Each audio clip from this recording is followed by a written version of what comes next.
Alright, back with another short intro, reacting to another oversimplified video about the Falklands. I don't know much what he's going to talk about. He seems, from the title, it's a mini-war, I suppose, so, like I said, I don't know anything. I'm not even going to try to, pull anything out of my butt, I'm just going to jump right into it. Please like, follow, support Oversimplified, all his work, all his content. I'm just some dude reacting to it because I like history, I guess, and he's a history channel, and yeah.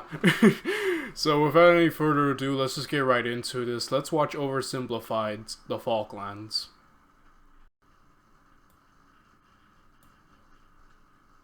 Okay, The Falklands. Mariner John Strong. Hi, Anthony Carey, 5th Viscount of Falkland. I would very much like for you to go to Chile and locate the wreck of a Spanish treasure ship for me. Okay.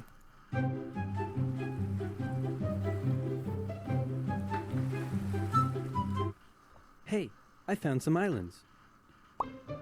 The English were probably not the first to discover the Falklands, but they were the first to write it down. They found it to be cold, wet, and miserable, just like home. So they established a colony in 1765, unaware that the French had also discovered the islands and done the same a year earlier. And for a while the two were unaware of each other's existence until presumably there was an awkward moment where they ran into each other. Then the Spanish showed up and told the French that a couple hundred years earlier the Pope drew a line on a map and said all of this belongs to Portugal and all of this belongs to Spain, and that the island was in Spain's territory and they would like the French to hand over their settlement. Now since the two were good friends and Spain was willing to pay in cash money, the French obliged. But since they were still a little bitter about the recent 7 Years' War thing, they made sure to warn the Spanish not to let those dirty English on the other side of the island take over. So Spain went over to the English and explained, Pope, line on map, Spain's island. And the English said, yeah, right, this is our island. But the Spanish had more guns, so they kicked them off anyway. But then England threatened to go to war. So Spain went to their friends in France and said, hey, it looks like stuff is about to go down. You in on this? And the French Minister of War said, yeah, and we'll launch a full-scale invasion of England and party like it's 1066. But then King Louis XV said, 1, you're insane, and 2, you're fired. Sorry, Spain, we're not ready for a war right now. So Spain had to give the English their settlement back, saying it's still our island, and the English said, no, it's our island. Then some colonists in North America got a bit rowdy, so the English had to leave their settlement to go focus on that. But they left behind a plaque that said this is totally still our island. So the island was in Spanish hands, but then a French guy, no, not that one, turned on the Spanish, took over most of the country, and captured King Ferdinand VII. And in response, the Spanish colonies in South America started vying for independence. So Spain had a little bit on its hands and also had to leave the islands. And for a couple decades, the islands were left uninhabited except for the penguins, some fishermen, and the gauchos, which are basically like cowboys but cooler and Spanisher. A merchant from Hamburg living in the now independent United Provinces of the Rio de la Plata heard about the feral cattle roaming the Falklands and thought it would be a good way to make some money. So he got permission from both Buenos Aires and the British government to set up trade there as a private venture. Some American ships came down and began hunting whales and seals around the islands, and Vernet wasn't too happy about it. So he asked Buenos Aires for some military assistance in defending the islands, but Buenos Aires said, meh, do it yourself, gave him some weapons, and appointed him governor of the islands. So he seized the US ships and arrested their crews. In response, two things happened. First, America came down and said, nice settlement you have there, would be a shame if someone destroyed it. And then they destroyed it. Wow. Second, Britain heard Vernet had been appointed governor, meaning the United Provinces, actually now the Argentine Confederation, were officially claiming the islands as theirs. So Britain showed up and said, hey, didn't you see our plaque? And since they had more guns, they kicked them off the island. And the Falklands remained firmly in British hands for the next century. They officially became a crown colony in 1840. Port Stanley became the island's capital in 1845. The cattle hides from the island weren't worth much, so they imported sheep from Britain in 1851. 2 world wars came and went, and all this time the Argentinians never rescinded their claim over the islands. Now it's 1976, and after a couple civil wars... Okay, there is so much going on. I was not expecting this. Okay, so I thought the Falklands was going to be like a normal war, kind of, like, in the vein of the other videos we've reacted to from Oversimplified, but no, this is just territory that everyone wants. So, I'm not complaining, though. This is interesting. It's just, wow, it's covering everywhere, right? From, like, the American Revolution all the way to, like... Yeah, we'll see where this stops. A new brutal military dictatorship sponsored by the US fight against communism has taken control in Argentina, and by 1981, this guy was in power. The economy had been struggling for a long time, and Galtieri had been unable to improve the situation. Now, if you ever find yourself the brutal military leader of a struggling South American country and you start getting into hot water, here's a bit of advice that has been tried and tested throughout the centuries. start a war to distract everyone from their misery. Galtieri knew how popular he would be if he could finally take back Argentina's last Malvinas from the occupying British. There had been proposals to cut British military spending, and the ice patrol vessel HMS Endurance had been withdrawn from the area, so the Argentinians assumed the British may not even bother doing anything about the invasion. After easily capturing the largely uninhabited South Georgia island, 600 Argentine troops were sent to the Falklands. The small number of Royal Marines and other British forces stationed there put up a small amount of resistance, but in the end had to surrender to the larger Argentine force. Crowds in Argentina celebrated the news, but they were wrong to assume the British would do nothing, because the person in charge of the United Kingdom at the time was this lady. Thatcher was a somewhat controversial prime minister, but whether you loved her or hated her, there was no denying that she was tough. Like metal. Iron, for example. She immediately declared an exclusion zone around the islands and organized for a task force of over 100 ships to set sail for the Falklands. The United Nations expressed concern at the Argentine invasion. All South American nations apart from Chile backed Argentina, and since the United States had propped up the Argentine dictatorship, Reagan went to Thatcher and said, "Could you maybe just let them have the islands?" And Thatcher said no.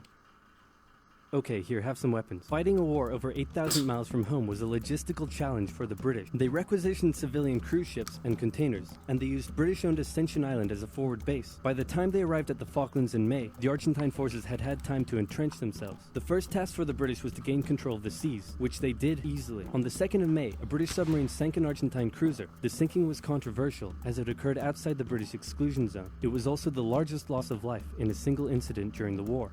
And in response, the Argentine Navy withdrew from the islands.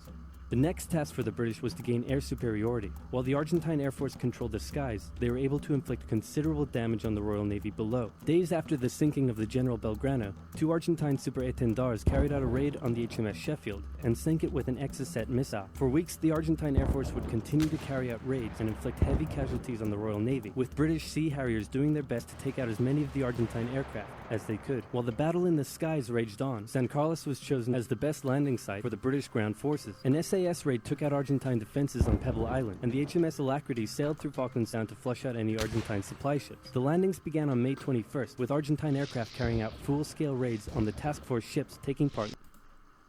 I know Britain at this time is past its heyday, but I'm impressed by Argentina's resistance, actually. Like, I don't know much about it. Usually, I guess, the Latin, Southern America isn't really known for its great military, like, exploits or might, especially compared to, like, Europe and, like, I guess, Northern America, but I'm, like, legitimately impressed, like, that they've managed to put up a resistance and managed to actually, like, land a couple jabs right at Britain, you know. In the landing, damaging several and sinking a few, but anti-aircraft cannons and Sea Harriers shot down many of the aircraft in what became a major turning point for air superiority, and a beachhead was successfully formed. Then the ground troops began their movements out of San Carlos, across the north towards Stanley, and south toward the Argentine stronghold at Goose Green. In the following battles, a clear trend emerged. The Argentine conscripts put up a good fight, and with the rough, muddy terrain, the war was by no means easy for the British, but with highly skilled Royal Marine commandos and parachute regiment troops, the British would often find themselves taking on larger numbers of Argentinian soldiers, but would still come out victorious with minimal casualties. The 14-hour-long battle for Goose Green commenced on the night of May 28th. The battle ended in a decisive British victory, with over 900 Argentinians surrendering. Then, with 5,000 reinforcements arriving from the 5th Infantry Brigade, the British started preparing for their final assault on Stanley. In a series of hard-fought battles, they took control of the hills and mountains surrounding the town, as the Argentine forces withdrew, with British ships shelling their positions from offshore. Utterly surrounded, on the 14th of June, the Argentinians surrendered, and the war was over. The 2-month-long war claimed hundreds of lives and left the islands strewn with minefields that still pose a problem to this day. Argentina still claims the islands, but in 2013 a referendum was held, and the islanders voted 99.8% in favor of remaining British. Plus, oil was just found near the islands, so the British probably aren't going to give them up anytime soon. Dang. So yeah, they put up a little good fight, at least with the air things, but yeah, Britain eventually did beat them, so that was interesting. There's so much history there. Like, I think compared to other oversimplified ones, no, it's not too far, but yeah, it seemed to jump around so much with this. And with the Falklands, like, very disputed territory, but very interesting to learn about. And yeah, I don't really have much to say. I apologize for my quietness, but I was actually really interested. I had no knowledge.